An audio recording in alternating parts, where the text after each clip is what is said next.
are for the last part of the Astra build. This is the again the final episode. We're just going to get things wrapped up. As you can see, everything's here ready to go. I've detailed a few little bits up. For example, the steering wheel, and then the dash.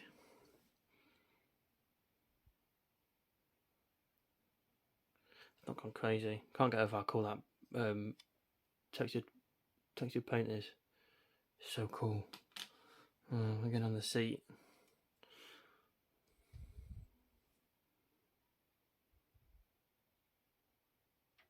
Really like that paint from Scale Paints. As a reminder, it is this textured black. You can get this along with all the other ranges of textured paints, the metallics, the colours, the primers, the clear coats, the greases, the cleaners, the thinners. You can head on over there and use my discount code, which is in the video description, and save yourself a few pennies. So yeah, I'm really impressed with the paints, and you know, like for those who haven't seen the last video, this is the titanium steel. And then we have things like titanium gold.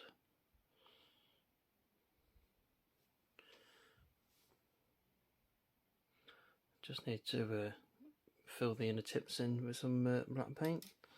Then we've got things like bright aluminium, which is, once you catch the light, is pretty bright. Does what it says on the tin. And then what else have we got? Yes, the brakes. Or more precisely, the brake discs. So these are completely painted in Pro Scale Paints. The rotors are carbon ceramic.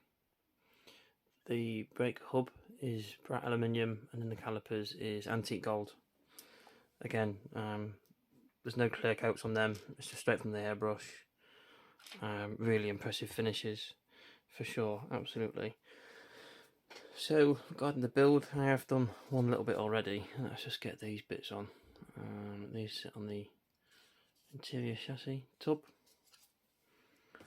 What else have we done? I haven't gone to town, but you can't really see it. But there's a couple of little bits of chrome on top of this, which is painted in titanium gold. I did, what did we do? I did the little trigger, the little neck that handles on, this little connector point just there. But how much of it you're going to see? Probably not a lot, so didn't worry about it too much in the grand scheme of things. So what I'm going to do with this video is just a few little updates along the way.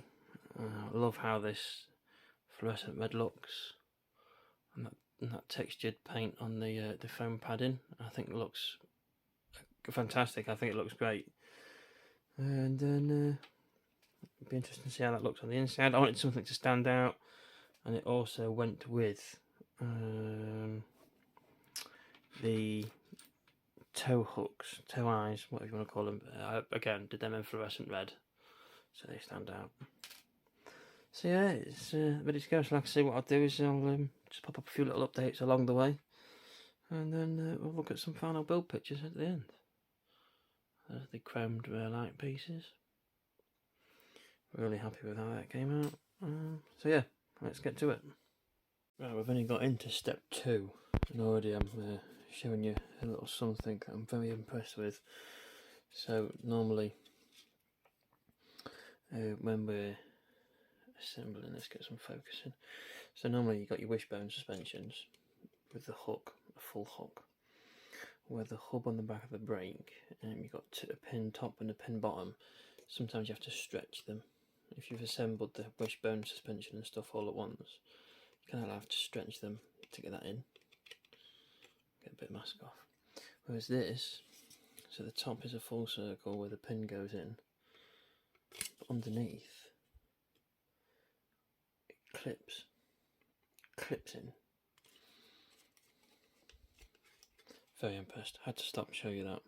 Anyway, back to business. Time for another little update. So you've seen the front hubs there was a very similar situation with the back. So you've got this sort of subframe section, wishbone, and like a strut or something there. That's all part of that one unit. And then the actual hub, it connects to this. So the back of the hub on the back of the brake up there, 2 pins connect to that, and then again clips in. Fantastic bit of engineering, gone together really well. So happy with that. So happy with that. And then now that's done for now. So it's onto the interior, and we've got the little tub. I've got the little tub, got the wheels in, got the seat in. I'm not bothering with any seatbelt decals because it's all textured in. I don't think it'll look right. Got the handbrake in. So that's pretty much the interior tub almost sorted. And then the roll cage in fluorescent red with the textured dash. So on this white panel, it should be like a big Bosch sponsor below it. Baffle. Nah, get rid of that. I don't want any of that. So I've gone for my Scale Riders representing, and then the team. I can't even read it from here. But basically, like a midnight racing sort of Japanese style sort of decal there, just to add a bit of something for the inside. So now I just need to get that in to the interior tub and then go from there. Right, time for another update, you say. So I got quite a bit done last night. Got on pretty late though, so I stopped at a certain point. But we have the interior and wheels and some of the chassis work. There ain't gonna be much under here to see because obviously it's a DTM car. But so far it's been to put together an absolute dream. Absolutely superb. You can see there, look. Fully rolling wheels.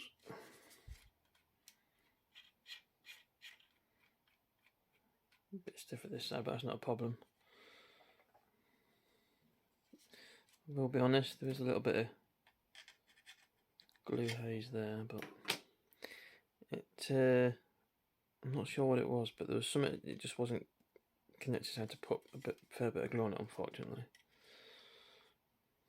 I don't know if it was just me, I'm not lined up properly or not, but same that side a lot. But yeah, it's on. I'm not bothered about the glue haze in there, you're not going to see that.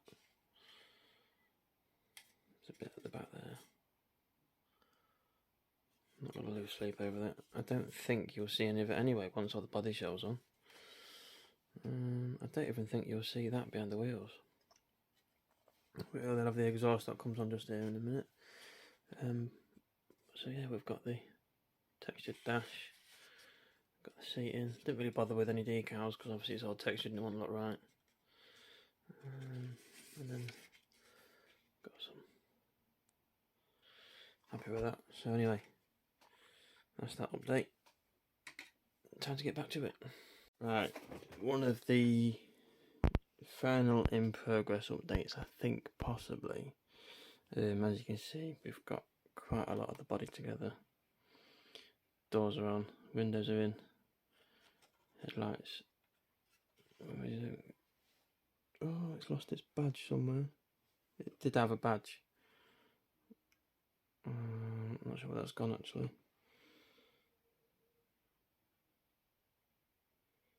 Not to stress. It could be blacked out. Stealth mode. Anyway, so the lights are in, meshes in, the tow hook. That's all on. We've got some of the vents on. Bumper back lights. So these were quite fiddly. You had the red housing, and then the clear bit and then the orange bit have to kind of like sit in onto very tiny lips on the inside of the red lights, and that goes onto the chrome part, and then it attaches just behind here.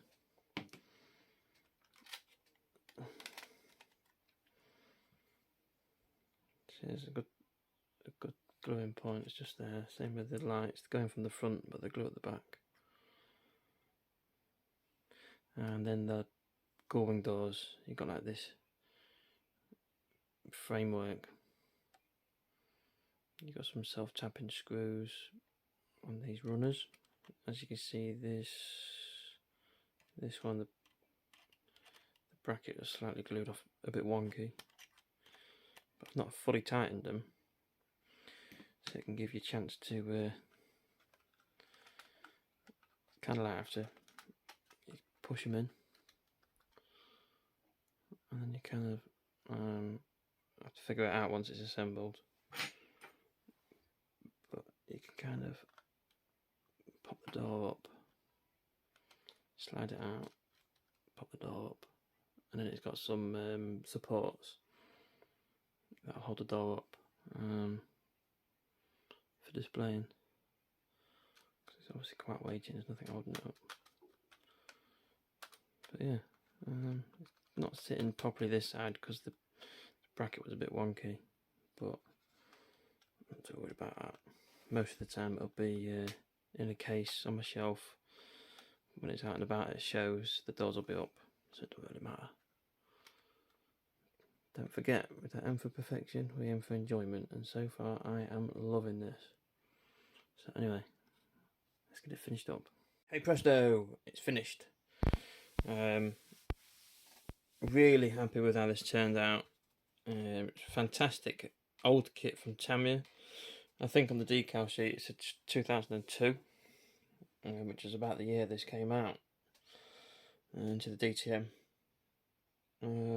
But yeah, the kit went together really well. There was a few little issues that have, you know, builder's fault for sure. For example, the frame in the ceiling liner, where the screws go in for the door hinges.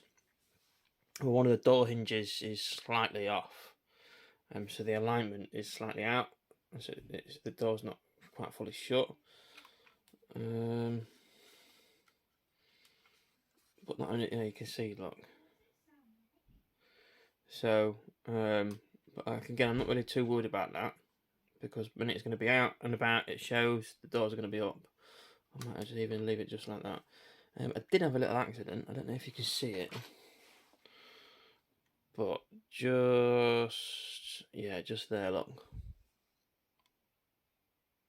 So I was, I had the door up, and I was trying to attach the door prop, but unfortunately the door slid in, the hinges went in, and it just snapped. But there's a very thin bit of plastic there on the door trim. But again, it's you know, it snapped, it broke, not bothered.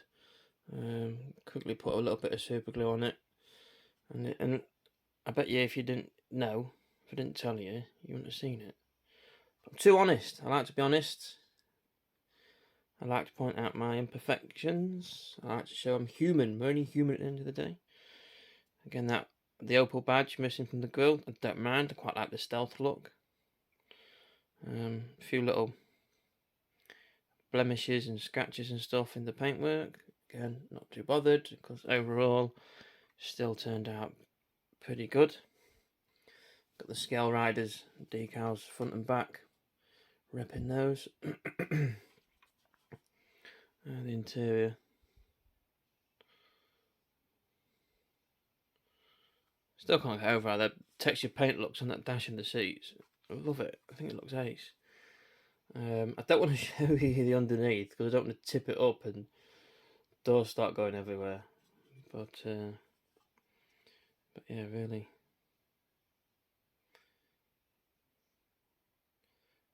happy.